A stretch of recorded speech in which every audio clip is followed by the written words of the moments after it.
हमरा लगत है कि भौजियों के दुख होत हो जब भैया मंच पर नचनिया के साथे गाना गावेला। आप इतनी खूबसूरत है ना, मुझे एक ही लाइन याद आ रहा है देखकर, भगवान मुझे लड़की बना दिया, अगर लड़का बनाता ना तो हम आपसे साक्षात यही शादी करते। हो जब से तुम्हें देखा दिल को कोई आराम नहीं, मेरे होठों पे एक तेरे सिवा कोई नाम नहीं, कि बन गया हूँ मैं तेरा दीवाना, धीरे धीरे से दिल को चुराना, कि तुमसे प्यार हमें है कितना जान जाना, तुमसे मिलकर तुमको है बताना। बाकी की लाइन के हैं कि भगवान बड़ी फुर्सत से तुहरा के बनौले पावे, भगवान बड़ी फुर्सत से हमरा के बनावले। ए भाई सुनी, बड़का भैया अनिल भैया की तरफ से बहुत बहुत आशीर्वाद करला।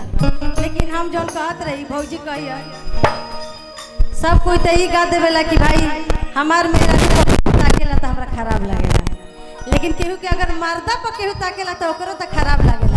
लइका कहत यार कि तहरा के केहू छू देता जर जल जुआ, तहरा के केहू छू देता जर जल जुआ, तहरा के केहू छू देता जर जल जुआ। कहत यार हमरा खातिर सोना चांदी तू ही मोर हीरोआ, तू ही मोर हीरोआ, हमरा खातिर सोना चांदी तू ही मोर हीरोआ। तहरा के केहू छू देता जर जल जुआ, तहरा के केहू छू देता जर जल जुआ।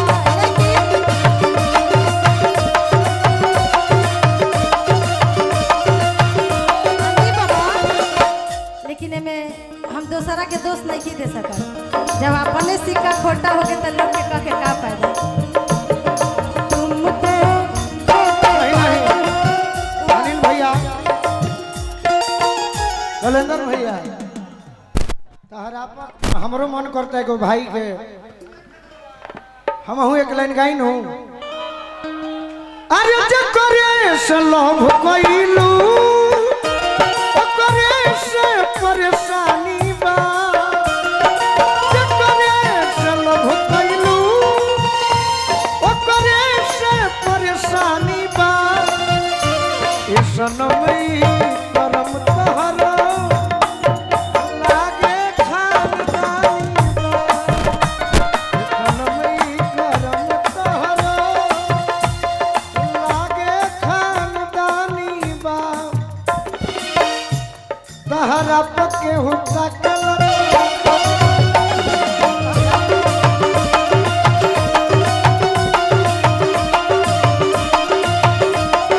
कहती है लइकिया जब जब राजा जी नचावेला नचनिया,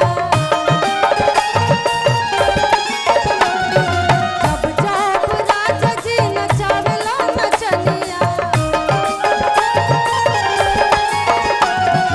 तू नाही जानत न डहकेले रनिया। लइकिया कहतिया जब जब राजा जी नचावेला नचनिया, तू नाही जानत न डहकेले कनिया। कहतिया इहो न तहरा सूझे